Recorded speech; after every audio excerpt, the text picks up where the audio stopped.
Boa noite, turma! Hoje nós vamos ver sobre a parte de escoamento dos fluidos. A gente vai começar sobre ver a equação da continuidade, tá bom? Aí eu mudei um pouco o formato, eu quero que depois vocês falem se vocês preferem o outro tipo de vídeo ou esse tipo de vídeo. Vamos lá. Primeira coisa para a gente ver a equação da continuidade, a gente tem que relembrar o que é um escoamento. Então, o escoamento é a quantidade da grandeza, que ela pode ser massa ou volume, que vai fluir através de uma superfície em determinado tempo. Então, esse fluido ele pode ser através de um tubo, de um duto, de uma calha, de qualquer tipo de superfície. Aí na imagem vocês conseguem ver, né, um exemplo de escoamento, uma tubulação que está saindo um fluido, provavelmente é uma água, e está acontecendo um escoamento. Entrando na parte da equação da continuidade, essa equação ela vai relacionar a velocidade do escoamento com a área disponível que ele tem para fluir.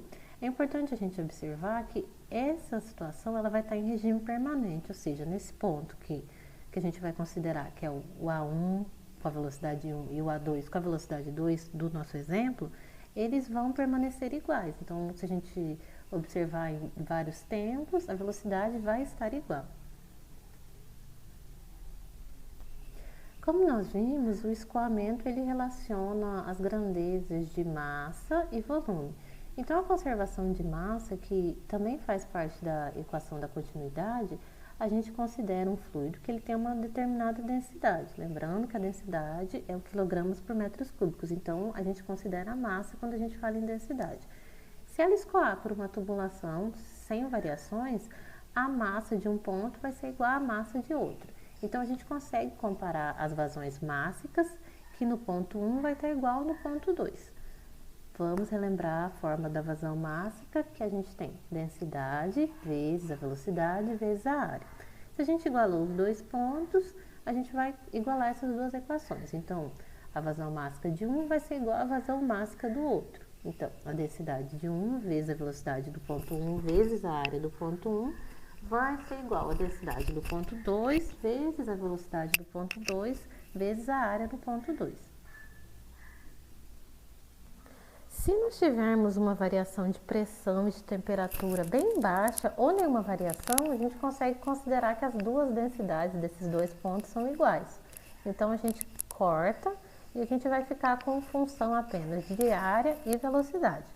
Então, como vocês podem ver na equação, a gente vai ter V1 vezes A1, velocidade 1 vezes a área 1, que vai ser igual a velocidade 2 vezes a área 2. Então, essa é a equação da continuidade que a gente vai mais utilizar. Então, vocês podem encontrar tanto como equação da continuidade ou o princípio de conservação de massa.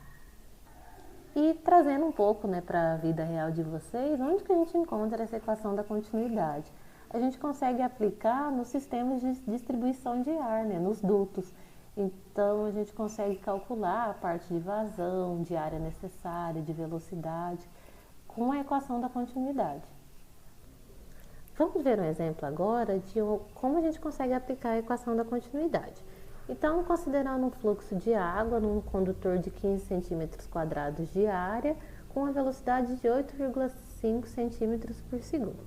Em um determinado ponto, vai ter um estreitamento de área igual a 10 centímetros quadrados. Qual a velocidade de água neste estreitamento? Então, as informações que ele nos dão. A velocidade no primeiro ponto, que é de 8,5 centímetros por segundo, a área no ponto 1, que vai ser de 15 centímetros quadrados, e a área no ponto 2, onde teve o estreitamento, que ficou de 10 centímetros quadrados. E ele nos pede qual que é a velocidade no ponto 2. A nossa fórmula da equação da continuidade nós temos a velocidade no ponto 1 vezes a área do ponto 1, que vai ser igual à velocidade no ponto 2 vezes a área no ponto 2. Substituindo, velocidade no ponto 1 ele informou, vai ser de 8,5 centímetros por segundo. Então, a gente coloca aqui. Da área 1, ele falou 15 centímetros quadrados. Então, a gente já preencheu esses dois aqui. Velocidade no ponto 2, não temos, então vai ser o que a gente quer descobrir, a gente deixa quietinho. E a área 2 vai ser de 10 centímetros, então 10 centímetros quadrados, então a gente colocou aqui.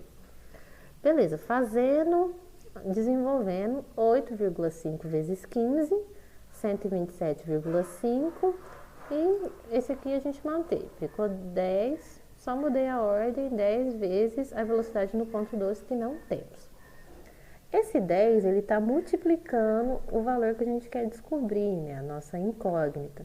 Então, como ele está multiplicando, vai passar para lá dividindo. Então, a gente vai ter 127,5 dividido por 10. Nossa velocidade no ponto 2, então, será de 12,75 centímetros por segundo. Lembrando, turma, que a gente está trabalhando, a gente recebeu a velocidade em centímetros por segundo. Então, a área também a gente vai ter que estar em centímetros.